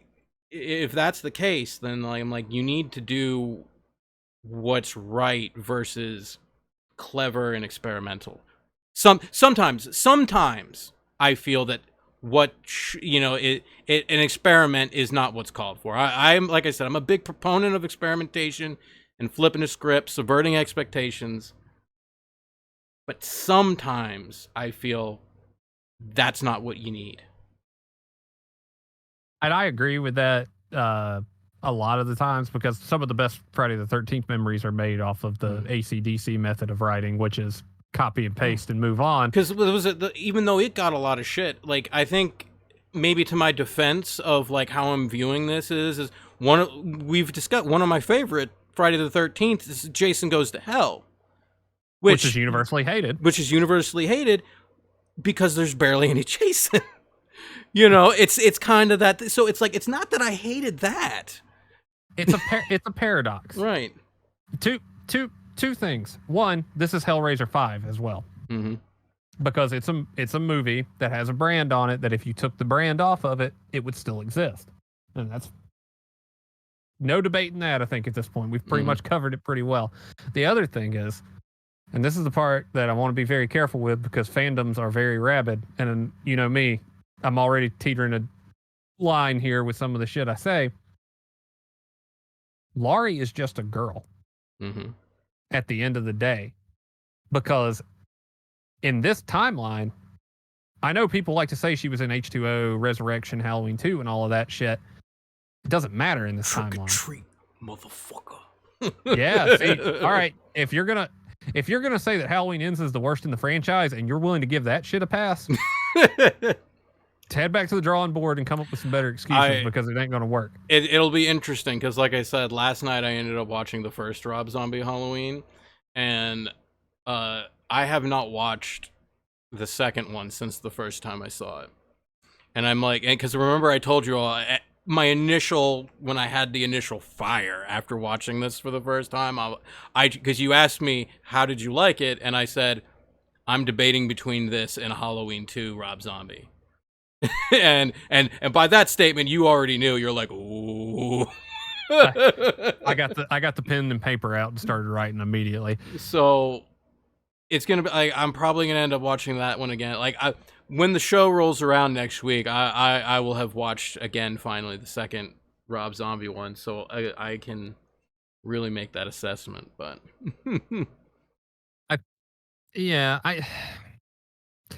I think that we put a little too much stock into Jamie Lee Curtis because even in the second one they said that he wasn't there in the town for her, and that's debatable. Again, there's a lot of contradictions in this, but it's all based off of perception of other characters. So in that regard, boom. I'm glad they've done a great job with that. I'm glad you said that because there was one more line that I remembered later on, and I'm like, I hope I have a chance to bring this up and not leave it out. Now, and it's a contradiction. I took it as that, but then again, I'm like, she might be talking hindsight. But it cuts back to Allison being very dismissive of Laurie. But then the scene happens when she comes in and Corey has stabbed himself in the neck and Laurie's there with the knife and she's like, I didn't do it, you know? So that happens. And for the most part, like, it's weird too that she wouldn't believe it because it's like, I understand Allison's going through her own shit, but I mean, there's got to be something other than just the pure. Unless love is really that fucking blind, I'm not saying that she would see exactly the same thing that Laurie saw in him, but she'd have to at least. He's talking about. He's like, let's burn it down, you know. And then, but after everything happens and the movie's over, but right before Allison gets in the car to fucking leave town. Like I said, later on, I'm like, she's probably talking hindsight. But when she's talking to Laurie, she's just like, I know he killed those people. And I'm like, well, if you knew, why'd you get upset? Like, why did you not believe anything? Knee-jerk reaction of the moment. I don't. People do irrational shit in irrational situations. I guess it's about the only thing you could chalk that up to. No. So it's small. Like when it comes to the actual movie, it's only maybe some small things like that. But for the most part, you've put some things in perspective that like I said, make it a little bit more digestible. But overall, personally, like I said, like I get what you're saying because expectation versus reality is always a kick in the dick. And yeah. I've experienced that with many things before. I mean, shit, people still bitch about Game of Thrones. But and rightfully so, I feel. But Metal Gear Solid. Yep, Resident Evil. So I just really felt that because of how things were gonna go, like part of me was like, not this time. It's not gonna happen that way. Like I'm like, this is gonna be the thing that changes everything. This is gonna be the moment. And well, to be fair, it did change a lot of things, so I guess I wasn't that far off. But okay. I'm going to give it one positive that it might not change it in your mind, but in terms of the long game, Hellraiser's kind of philosophical at times, at least in the first two movies, and then after that, fuck knows. It's what it is. This is the first mainstream slasher franchise. Even worse when you have that franchise tag thrown on it. That actually had character development. That had, like you were saying, it has a good story. The plot oftentimes doesn't get too far in the way of it. It has a good story. This is the literary fiction version of Halloween and not the genre version. Roger Corman got pulled from the movie and they put David Fincher in. That's what happened here.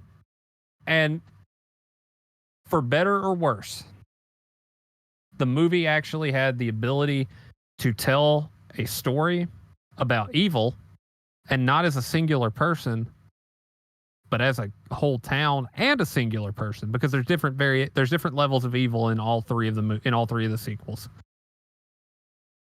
It also takes that notion and bumps it up to the upteenth level because it raises the stakes on it that one of the only survivors of the incident is with the killer, and we as the audience hold the power of that because we know he's the killer. We also know that Michael is still out there. Laurie knows Michael is still out there because she'll never stop thinking that. But we know because we've seen him too. There's a lot of layers on this one. And it might not have its audience yet. But I can at the very least say, in terms of both of because we seem to be on opposite ends of the spectrum with how we feel about it, at the very least, two people sat down here tonight and were able to articulate what the issues with the story are and what actually works with it in terms of that against what our own expectations were for it. Because yes, this should have probably been run-of-the-mill, copy and paste, give me two twists at about the 40-minute mark and the hour 20 mark. Give me that, and we can move on. Franchise makes Malek a shit ton of money so he can keep making them, and we'll move on. Instead, yeah, we got something that's in the same vein of Halloween 3. You're either going to love it, you're going to hate it, but down the line, you're going to start sitting there thinking about it and saying, is it really the worst thing that they have ever done with a franchise before? Is actually make us sit back and think that maybe, just maybe, Michael was not the most evil person in this franchise, that perhaps maybe the environment that they were in was already worse. Well, I'm glad that you phrased it like that, because this is the last thing that kind of was in the back of my mind. With everything that happened to Michael in this, and proving that he's just this man, like, to a certain degree, putting a face on the boogeyman, does that take away from the character of Dr. Samuel Loomis? No. His convictions of, this is not a boy, this is evil, this is not what it ended up being. Like, he was convinced that this was not a human. So does it, I'm not saying discredit, like, it's a shit character now or anything like that, but, like, was he wrong in the long and in the end? No, because he wasn't human. He still exhibited inhuman power, and in that inhuman power, his evil was inhuman. It was very much. Let's look at our alignment chart here, and right there. So I don't think it necessarily discredits him in any way, because yeah, he was evil. He had the power to. He didn't have the power to will evil onto anybody. he had the power to nurture evil, which in and of itself, kind of an inhuman thing. His humanity is gone. And at the end of the day, inhuman doesn't have to necessarily mean supernatural. It can mean just the absence of humanity. And judging by the fact that Michael killed a kid in 2018 and the fact that he indiscriminately just killed everybody in Halloween Kills, and the fact that he had no problem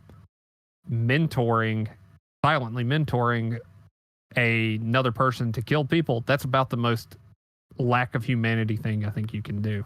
So I don't think Loomis was wrong in that regard. It's just again, our perception of what the word inhuman means might not be what it actually is. Okay. Well, I will definitely say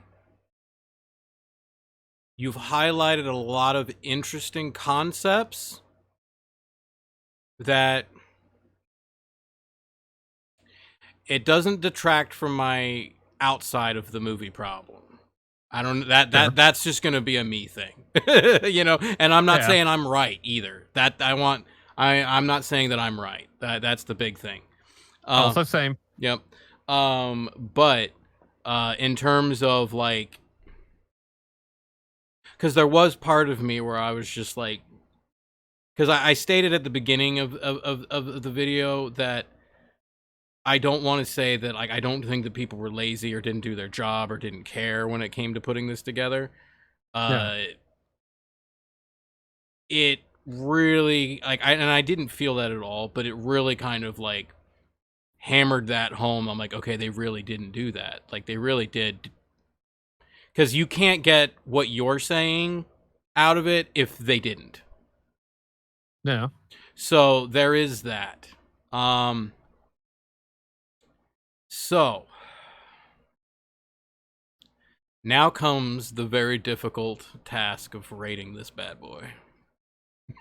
And I'm wondering, because I'm kind of weird, because I'm like, as an individual movie, I'm feeling 2.5, maybe a 3. But the part of it being the end, like the trilogy, the cap and the end of the trilogy, though, that's where I'm like, oh, that to me, that's a little bit lower. But I don't know what it would be. But it's weird. I will be conflicted on this for a while, because you raise a lot of interesting things, but overall, I don't know if I can get over my personal hump. And that's the toughest one. But yeah, that's how Cannibal Holocaust gets 4 stars out of me. But yeah, I think as an individual movie, I'll go 2.5, maybe 3. I do agree. That is one thing. You've said this, and I have seen this a lot written, that this is a movie that it needs time to grow and breathe for a while before let the initial shock wear off. So, tentatively,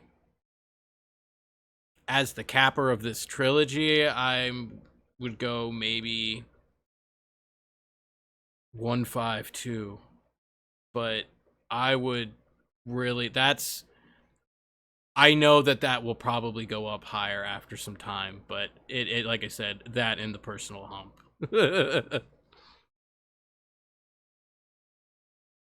That's about where I thought you were going to end up at with it.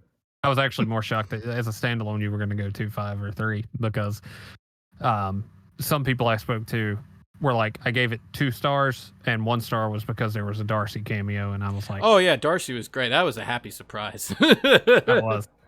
I hate her death got cut, but we're going to get it on the Blu-ray. And like I said, I've enjoyed hearing everybody's thoughts on the spectrum, because I've heard thoughts from people who said, this is 4 stars, don't care what you say, here's X number of reasons why. Deciphering the shit throwing of the 0.5 star, 1 star reviews has been interesting, because good points are brought up. It depends on how much you want to look into the movie too. and that's most slasher moviegoers don't want to go below the surface. I'm not generalizing everybody on that. It's just you open a slasher movie, you know what you're gonna get. Right. Slash boob boob slash twist. One doesn't typically go to a movie like this expecting deep thought. Right. Typically. Not saying it doesn't happen, but I'm gonna give it 3 stars. I probably won't go any higher than that unless some serious revelation or the Blu-ray they give us an alternate cut and it adds more to it. Because oddly enough, it ran long, but I wanted more. Like if some of that stuff got fleshed out a little bit, maybe that would change it. Maybe that would be a case of extending the movie to make it better versus my normal thing, which is 82 minutes would be pretty dope right now, so we can get through Slumber Party Massacre 1 and Slumber Party Massacre 2. But nah, I think it's a solid 3-star entry, and even for a Halloween movie, looking back at comparing it to some of the sequels of the franchise, holy shit, this might as well be Citizen Kane. But to say that it's the worst, and to say that it is more undermining than Rob Zombie's Halloween 2 or Rob Zombie's Halloween or Halloween 6 or Halloween 5 or Halloween Resurrection, you know, some of those movies hold special places in my heart. And this is newer, and you know my thoughts on most newer movies are trying too hard. And this one didn't even have to try it too hard. They had so many different ideas. I don't even think it was trying. They executed exactly what they wanted to do, which was show a normal life blended in with this, you know, post-traumatic terror from Halloween Kills, and I think they did a good job with it. Is it going to knock everybody's doors off the first time they see it? Probably not. We've already seen that. The box office numbers are doing good, though. So maybe there's more in the future, but all I wanted out of it was to have an ending that satisfied me in one way or another. And I don't think it gets more finite than throwing Michael into a wood chipper. Might as well have been like the opening of Jason Goes to Hell when they pretty much fucking drop a mortar on him. And it's like, that should have been the end of the movie. Yeah. But it works. Oddly, you know what was my cathartic happy moment? It wasn't even when they put Myers in the wood chipper.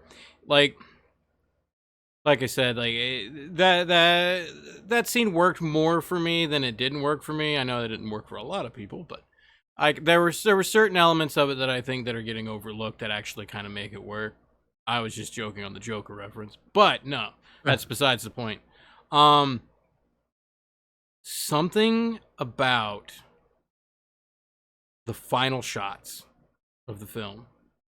That's what, because even when it ended the first time and I looked at my wife, where I was like, initially I'm like, I wanted to just kick and scream about what I just watched. I couldn't do that at first because just seeing her and Will Patton sitting on that porch talking about cherry blossoms, and then it cuts into the house and you just see the empty mask strewn on the table, and I was just like, that final shot worked for me so much. That righted a lot of things for me until then it dawned on me what else I just watched. But but for some reason, like I said, like I was never more happy to be wrong about a bet. That was, it never dawned on me to give her the happy ending. I mean, it's not like out of left field. I'm not saying like, holy shit, you know, but it never dawned on me to give her the happy ending. And that part worked way better for me than I expected it to. Strongly agree. Mm-hmm. So it's the build up to the happy ending that has to make it earned. Mm-hmm. And we're back to that whole earned versus deserved. Yeah. Yeah. So, well, in that case, bravo. And in a way, does that also mimic a little bit of the ending of one, it mimics the ending of Halloween 6 because it's pretty much the exact same shot, but not in the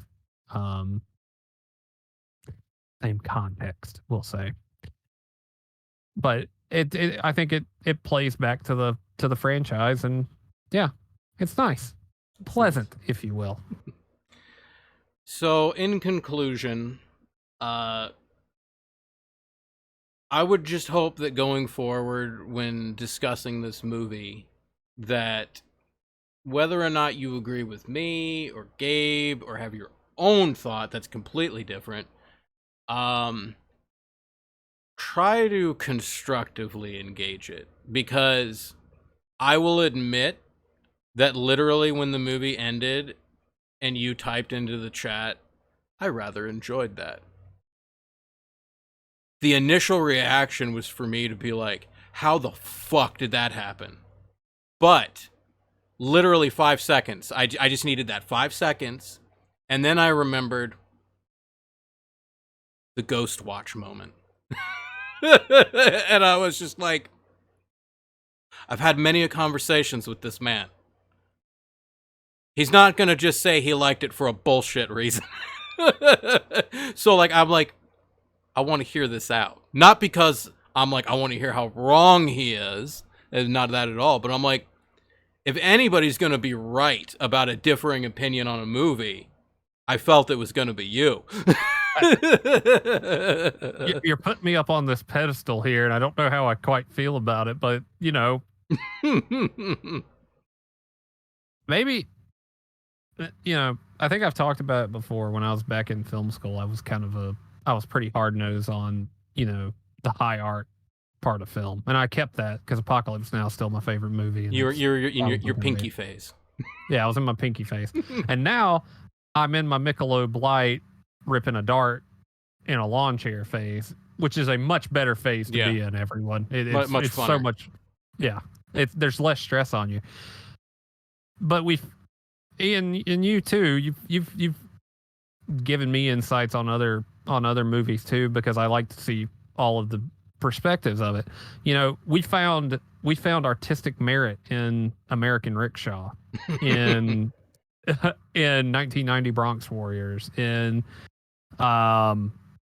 good lord, any Demons movie, any, you know, Hellraiser 2, Hellraiser 5. Yeah, we found these moments of zen in watching movies, and about what makes them tick and what makes us tick with them. If at any point in the movie you found yourself enjoying yourself, then I can't really say that it was wasted time either. It's a win. It's a win. If you sat through the entirety of Halloween Ends, and this is what some of the reviews were saying, I didn't find a single moment that I enjoyed in it. If you did not find a single moment in that hour and 50 whatever minutes, I'm sorry. I'm sorry that you couldn't find anything in. I'm not gonna drag you down for your opinion. But if you can't articulate why you did it, like it, you might want to go back and rewatch it again to make sure that you actually didn't like it. We're not saying you're wrong for not liking it. It's just we want to know why. Other than, like I've always said, I'm like, I have things that it's more than just I don't like it. Yes. And there needs to be meat. And that's all that we could ask for is try to have a civilized, constructive debate. And don't feel that I don't like one's right and one's wrong. Even though it was a prequel, it still reigns true. Only a Sith deals in absolute. That's true. Wow. Oh. We really got to bring in the sequel trilogy and the prequel trilogy tonight. No. Wow. Yeah. There we go. Well, I hope you all enjoyed. We will be back on our regular schedule. So I hope you enjoyed this, and let us know what you thought about Halloween Ends. Did you like it? Did you hate it? Do you have a completely different theory than all of us? Or let us know.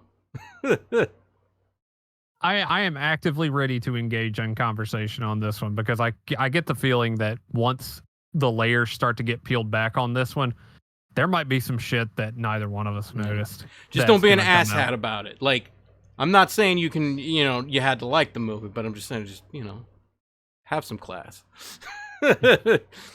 If you just come in and say it was dog shit, I'm not responding. I probably won't either. Well, for the last call, I am Punk Rock Ian. I am the artist formerly known as Gabe. We will catch you all on the next one.